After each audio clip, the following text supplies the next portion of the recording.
जय श्री ओम नमः सिद्धेभ्य नमो अरिहंताणं नमो सिद्धाणं नमो आयर्याणं नमो वज्जायाणं नमो लोये सव्वसाहुणं जिन स्वानुभूति से खिरी मम स्वानुभूति मधिगिरि श्री विमल धारा जैन श्रुत आनंद अमृत से भरी समता प्रवाह बहावती रागादि विकल्प तोरी के माँ सरस्वती प्रतिभाव वंदन दृष्टि निज में जोरी के दृष्टि निज में जोरी के।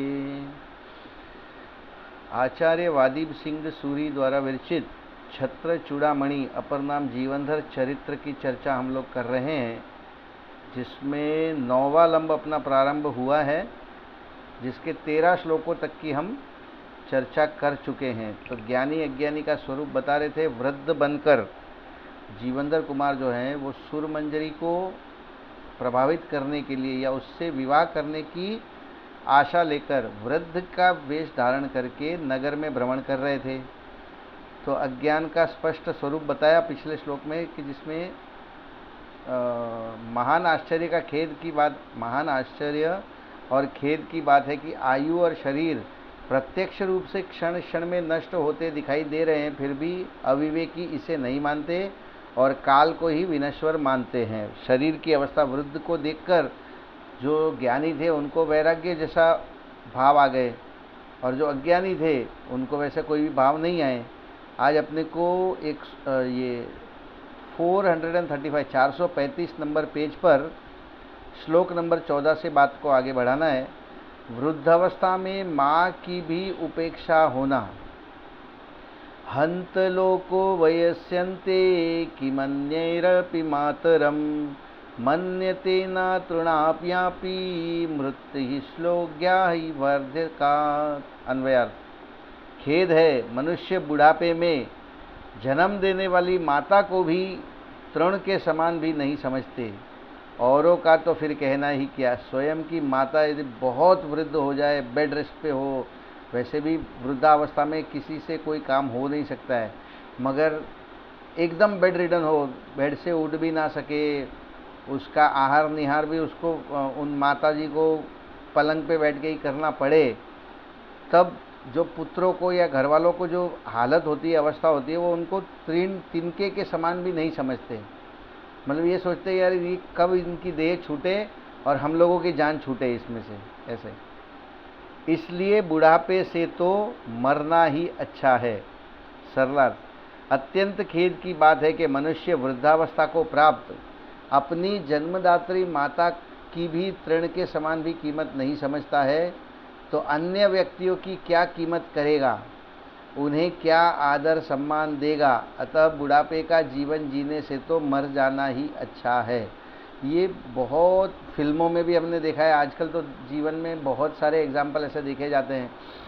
और जैसे कोई भी माता पिता अपने बूढ़े हो जाएं तो सोचते हैं यार ये इनका शरीर छूट जाए तो हम लोग अपने काम पे लगें, इस तरह की आजकल की भावना हो गई है। वही इसमें श्लोक में बताना चाह रहे हैं विशेषार्थ। और फिर ये बता दिया कि इसीलिए बुढ़ापे से तो मरण पाना अच्छा है। विशेषार्थ। बालक बूढ़े एक समान। बुढ़ापा मनुष्य का दूसरा बालपना है, पर दोनों बालपने में अंतर है। प्रथम बालपने में तो बालक सबका प्यारा होता है, आँखों का तारा होता है। बच्चे को जो जो देखता है वो बच्चे को प्यार करता है, उसे अपने हाथों में उठाना चाहता है, गोद में बिठाना चाहता है, उसे कुछ न कुछ खिलाना पिलाने के लिए लालायित रहता है।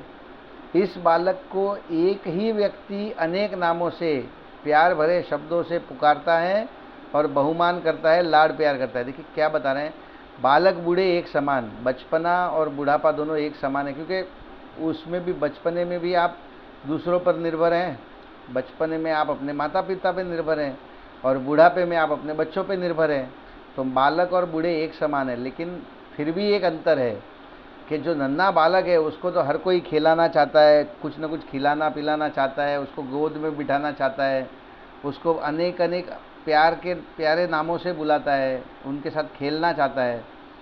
और दूसरा बालपन में अर्थात बुढ़ापे में कोई भी व्यक्ति बूढ़े व्यक्ति को देखना भी पसंद नहीं करता। यदि बलात् वृद्ध व्यक्ति देखने में आ जाए तो बुद्धिपूर्वक किनारा कर लेते हैं। वृद्ध भी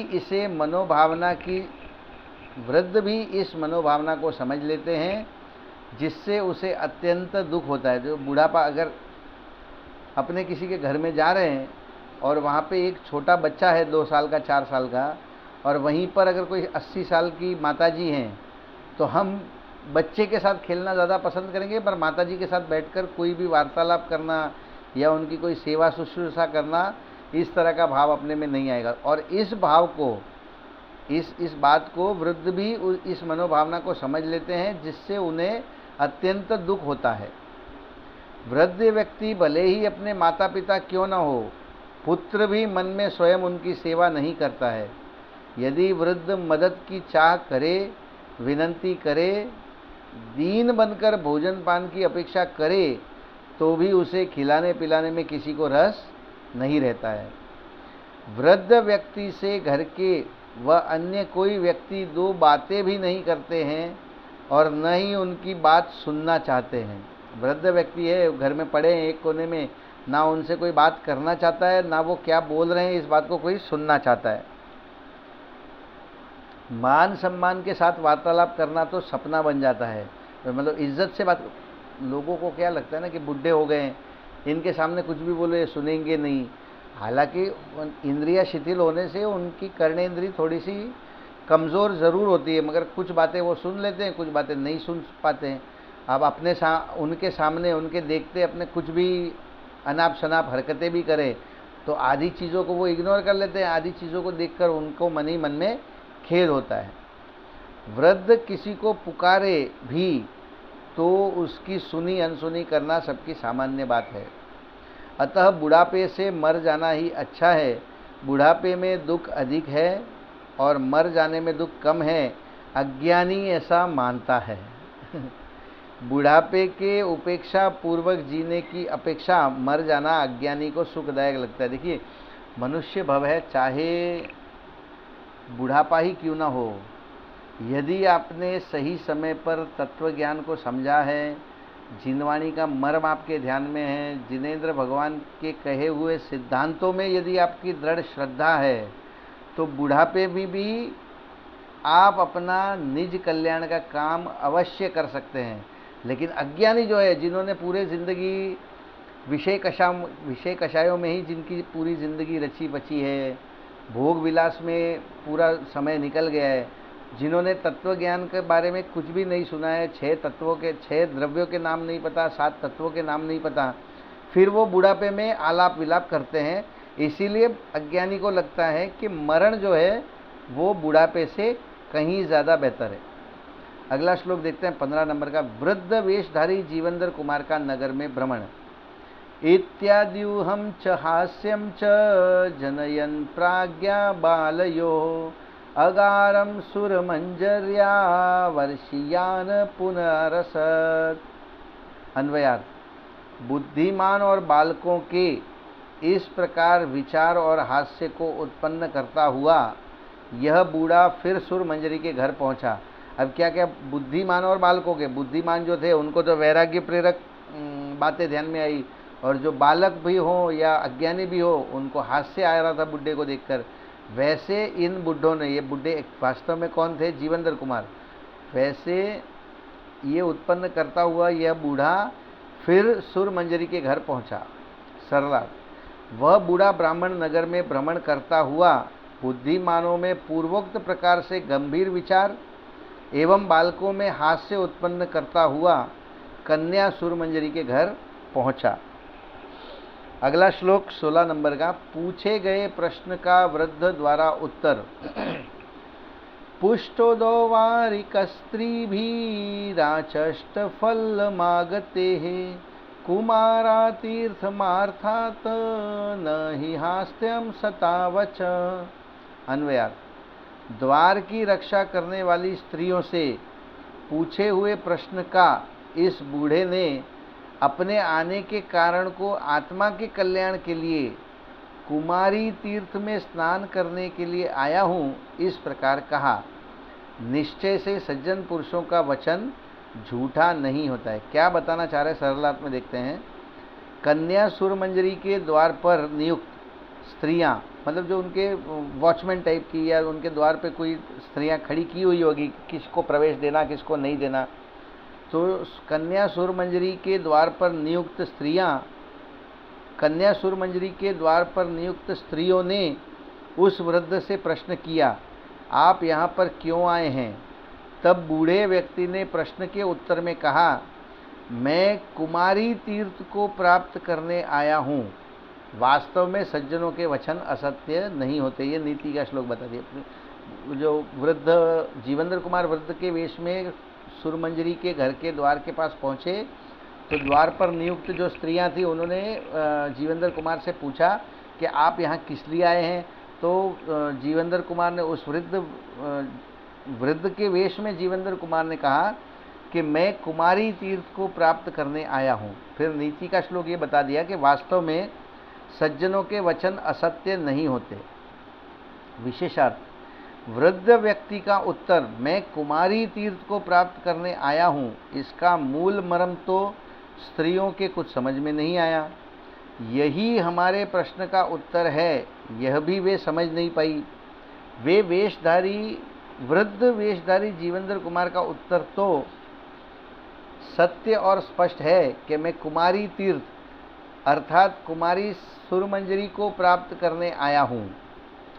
सज्जन तथा चतुर लोगों की भाषा और भाव समझने की पात्रता हो तब ही उनके वचन का अर्थ समझने में आता है, अन्यथा नहीं। देखिए, उन्होंने तो वृद्ध ने कहा, क्या कहा कि मैं यहाँ पर कुमारी तीर्थ को प्राप्त करने आया हूँ, तो उसमें वास्तव में ये छुपा हुआ था कि मैं कुमारी सुरमंजरी को प्राप्त करने आया हूँ। मगर वो जो कन्याएं थी उन्होंने इनके भाव को नहीं समझा। अगला श्लोक 17 नंबर का। वृद्ध के वचनों का स्त्रियों द्वारा उपहास अहसन्नथ तद्वाक्यम नंगना अप्यसंगता अविवेकी जनानाम ही सताम वाक्यमसंगतम। अन्वयार्थ, इसके अनंतर द्वार की रक्षा करने वाली स्त्रियां भी असंबंध या बेतुकी उसकी बातों से हंस पड़ी। अब मैं कुमारी तीर्थ को प्राप्त करने आया हूँ, इस बात को सुनकर उन कन्याओं को हंसना आ गया। अत्र नीति, निश्चय से अविवेकी पुरुषों को सज्जन पुरुषों का वचन असंबंध भाषित होता है। सरलार्थ, वृद्ध व्यक्ति के उत्तर को असंबंध और अप्रकृत समझकर सुरमंजरी की द्वारपालिनी स्त्रियां उस वृद्ध व्यक्ति का उपहास करती हुई हंसने लगी, क्योंकि सज्जनों के वचन अविवेकी लोगों को असंगत लगते हैं। उन्होंने तो सही जवाब दिया था लेकिन इनको समझ में नहीं आया, तो ये जो द्वारपालिनी थी ये हंसने लगी। विशेषार्थ, कुमारी तीर्थ शब्द का सही और सरल अर्थ न समझकर वे किसी तीर्थ विशेष की कल्पना करने लगी। इस कारण उन्हें हंसी आई, क्योंकि आसपास कोई कुमारी तीर्थ नाम का प्रसिद्ध स्थल ही नहीं था। अज्ञानी व्यक्ति वक्ता के अभिप्राय को न समझकर अपने अभिप्राय के अनुसार वक्ता के कथन का अर्थ करना चाहता है। इस कारण शास्त्र का सही अर्थ भी नहीं समझ पाते हैं। इसी कारण आचार्य जयसेन स्वामी ने शास्त्र के अर्थ करने की पद्धति समझाई है। देखिए, शास्त्रों में भी अनेक प्रकार के कथन होते हैं, उसमें शब्द के अलग अलग मतलब हो सकते हैं। जैसे आपको समझाने के लिए मैं बताऊं तो बहुत बार अपने भी कुछ बोलते हैं लेकिन उसका मतलब कुछ और होता है। जैसे हम यदि कहीं मूवी देख रहे, कोई छोटा बालक है वो कहीं बाहर घूमने गया है या मूवी देखने गया है, खेलने गया है और बहुत लेट आ जाए, तब उसकी माँ कहती है, अरे बेटा इतना जल्दी आ गया, थोड़ी देर और खेल लेता। लेकिन वास्तव में उन माता का भाव ये है कि तू बहुत लेट आया है। कहा है मुंह से शब्द तो ये निकले हैं कि बेटा बहुत जल्दी आ गया। अब दुनिया की कौन सी डिक्शनरी में ये लिखा है कि जल्दी आ गया, इसका मतलब लेट आ गया। लेकिन जो पुत्र है, जो अपनी माँ से रोज़ वार्तालाप करता है, जिसकी रोज़ बातचीत होती है, उस पुत्र को अपनी माता की भाषा समझ में आती है। उसी प्रकार जिनवाणी में भी अनेक प्रकार के कथन हैं, कहीं पर कुछ कहेंगे, कहीं पर कुछ कहेंगे। अब कहाँ पे क्या कहा गया है और उनका क्या मतलब है, ये अपने को उसका अभिप्राय समझना ये बहुत ज़रूरी है। इसी कारण से आचार्य जयसेन स्वामी ने शास्त्र के अर्थ करने की पद्धति समझाई है। देखिए समयसार आचार्य श्री जयसेन की संस्कृत 123 से 125 पर्यंत इस प्रकार शब्दनय, मत, आगम और भावार्थ इन 5 अर्थों से कथन किया। यह व्याख्यान काल में यथासंभव सर्वत्र जानते रहना चाहिए। क्या बताया उन्होंने? समय सार की जयसेन आचार्य की जो टीका है उसमें संस्कृत 123 से 125 पर्यंत के जो श्लोक हैं उसमें कहा है कि शब्द, नय, मत, आगम और भावार्थ इन 5 अर्थों से कथन को समझना चाहिए। शब्द का मतलब क्या है, उनमें कहने का नय क्या है, फिर उसका मत क्या है और आगम में क्या कहा गया है और उसका भावार्थ क्या है, ये समझकर इन 5 भावों को समझकर उनका अर्थ निकालना चाहिए। और यह व्याख्यान काल में यथासंभव सर्वत्र जानते रहना चाहिए। देखिए पहले बहुत कोई भाषा में भी बहुत सुधार होते रहते हैं, तो पहले किसी शब्द का 2000 वर्ष पहले जिस वर्ष शब्द का जो मतलब था आज वही शब्द का वो मतलब नहीं रहता। इसलिए उन्होंने ये भी कहा कि यह व्याख्यान काल में यथासंभव सर्वत्र जानना चाहिए। जैसे मुझे 1-2 उदाहरण और याद आते हैं, जैसे निकम्मा। अब निकम्मा शब्द जो है उसका वास्तविक मतलब तो है सिद्ध भगवान। भगवान को निकम्मा कहा जाता है जिसके कोई कर्म शेष नहीं है और जिनको कोई कार्य करना शेष नहीं है, इसलिए वो निकम्मा। लेकिन आजकल वो एक तरह से उपहास का बात हो गया है कि यार ये तो निकम्मा बैठा रहता है, निकम्मा बैठा रहता है। तो 2000 वर्ष पहले या 500 वर्ष पहले, 1000 वर्ष पहले किसी शब्द का कोई अर्थ होगा, आज उस शब्द का कोई और अर्थ होगा। तो उस अर्थ को, भाव को, शब्द को, नय को, मत को और आगम को समझकर शास्त्रों को समझना चाहिए।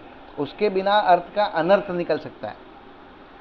अरहंत आदि पांचों परमेष्ठियों में अरहंत तथा सिद्ध तो साक्षात भगवान है। आचार्य, उपाध्याय और साधु परमेष्ठि तो महापुरुष तथा सज्जन हैं। उनका परम सत्य कथन एक द्रव्य दूसरे द्रव्य का कुछ भी अच्छा बुरा नहीं कर सकता। प्रत्येक आत्मा स्वभाव से अनादि अनंत और शुद्ध ही है। कर्म बलवान नहीं है, आत्मा ही बलवान है।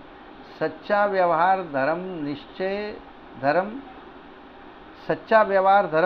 निश्चय धर्म के साथ ही होता है। पुण्य पाप तो कर्म है, वीतरागता धर्म है। ऐसे अति महत्वपूर्ण वचन भी अज्ञानियों को असंगत लगते हैं। अविवेकियों की महिमा का क्या कहना। जैसे बताया ना, ये सारी जो मूल सिद्धांत की बातें हैं वो अज्ञानियों को असंगत लगते हैं, इसीलिए अविवेकियों की महिमा की क्या चर्चा करें। अब अगला श्लोक देखते हैं 18 नंबर का। सुरमंजरी के घर में वृद्ध का प्रवेश। अरुद्ध कृपाताभिरगाहिष्ट च तद्ग्रहम् सर्वथा दग्ध बीजाभा कुतो जीवंती निर्घृणा। अन्वयार्थ, उन स्त्रियों से कृपा करके नहीं रोका हुआ वह बुढ़ा सुरमंजरी के घर में चला गया। अत्र नीति, निश्चय से जले हुए बीज की तरह आभा वाले सर्वथा दया रहित जीव कैसे जी सकते हैं। अब क्या बताना चाह रहे, सरलार्थ में और विशेष खुलासा होगा। वृद्ध की दशा पर दया करके द्वारपालिनी स्त्रियों ने उसे भीतर जाने से नहीं रोका। तब वह सुरमंजरी के घर के भीतर चला गया, क्योंकि सर्वथा दया रहित व्यक्ति कुछ कार्य नहीं कर सकते, जिस प्रकार की जले हुए बीज से अंकुर उत्पन्न नहीं हो सकते। यहाँ पे ये बताया, पहले नीति के श्लोक से ये समझाया कि जले हुए बीज से अंकुर, जले हुए बीज से फिर से पेड़ पौधा नहीं उग सकता। वैसे ही सर्वथा दया रहित व्यक्ति, मतलब ये अभी बुढ़ापे में जो व्यक्ति है, एकदम बूढ़ा है, असहाय है, वैसा व्यक्ति कुछ कार्य नहीं कर सकता। ये नीति का श्लोक बता दिया। और द्वारपालियों ने भी यही सोचा कि ये तो वृद्ध है, ये जाके क्या करेगा, तो चल भी नहीं पा रहा है, तो उसको अंदर जाने दिया। विशेषार्थ, द्वारपालिनी स्त्रियों को वृद्ध की दशा देखकर उस पर दया आ गई, अतः उन्होंने उसे सुरमंजरी के महल में जाने से नहीं रोका। जिस प्रकार जले हुए बीज से अंकुर उत्पन्न नहीं हो सकते, उसी प्रकार निर्दय व्यक्ति कुछ विशेष कार्य नहीं कर सकता। अतएव उन स्त्रियों ने उस वृद्ध पर दया कर अपने कर्तव्य का ही पालन किया है। अगला श्लोक देखते हैं 19 नंबर का। नौकरों की मनोदशा का चित्रण। अभ्यदुसुरमंजर्या सुंदर्य सभया इदम सभय स्नेहास्य मर्थ्या स्वाभिनीना ही किन्नरा। अन्वयार्थ। फिर द्वार रक्षक सुंदरियों ने भय सहित सुरमंजरी से यह सब बात कह दी। अब वो जो वृद्ध है वो तो अंदर चला गया है, तो वो फटाफट वो द्वार रक्षक जो सुंदरिया थी वो सुरमंजरी के पास पहुंची और डरते डरते कुछ बात सारा जो वृत्तांत था वो कहने लगी। अत्र नीति। निश्चय से स्वामी के अधीन नौकर भय और स्नेह की सामर्थ्य वाले होते हैं। सरलार्थ। द्वारपालिनी स्त्रियों ने भयभीत होकर अपनी स्वामिनी सुरमंजरी के पास जाकर उस वृद्ध के महल में प्रवेश का वृत्तांत कहा। क्योंकि स्वामी के अधीन वृत्ति वाले नौकर अपने स्वामी से डरते हैं और उनसे स्नेह की भावना भी रखते हैं। विशेषार्थ। द्वारपालिनी स्त्रियों ने वृद्ध को महल में प्रवेश तो दया भाव से दे दिया, किंतु पुरुष द्वेषी सुरमंजरी को यह अनुकूल नहीं हुआ तो वह नाराज हो जाएगी। उसको पुरुष की शक्ल नहीं देखनी थी। फिर पहले प्रवेश तो दे दिया उन दासियों ने, फिर उनको याद आया कि अरे ये तो पुरुषों से चिढ़ती है, अगर ये वृद्ध जो है ये सुरमंजरी के सामने आ गया तो कहीं सुरमंजरी नाराज ना हो जाए। अपने स्वामी का नाराज होना अच्छा नहीं है, अतः उन्हें भय उत्पन्न हुआ। मालिक से डरना तथा उसे प्रसन्न रखने का प्रयास करना ही नौकर का स्वरूप है। उसके जीवन में निर्भयता और निश्चिंतता बनी रहना असंभव है। वो निश्चिंत और निर्भय तो रह ही नहीं सकता, क्योंकि उसको कभी ना कभी हर समय उसको मालिक को प्रसन्न करना है, उससे भयभीत रहता है। अगला श्लोक 20 नंबर का देखते हैं हम लोग, आखिरी श्लोक। सुरमंजरी का भवितव्यतानुसार कार्य करना। पुरुष द्वेषिणी सापि वर्षीयांसम निशामयत भवितव्यानुकूलम ही सकलम कर्म देहिनाम। अन्वयार्थ। पुरुषों से द्वेष करने वाली उस सुरमंजरी ने भी उस बूढ़े को देखकर बिठा लिया।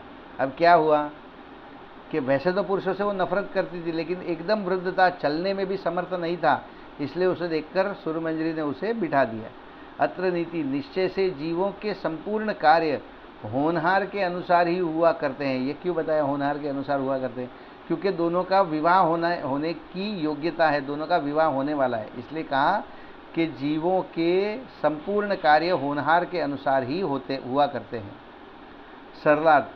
पुरुष मात्र का दर्शन न चाहने वाली सुरमंजरी ने उस वृद्ध की दयनीय दशा देखकर उसे अपने विशाल महल के एक कमरे में ठहरा दिया, क्योंकि प्राणियों के सब कार्य भवितव्य के अनुसार ही होते हैं। विशेषार्थ।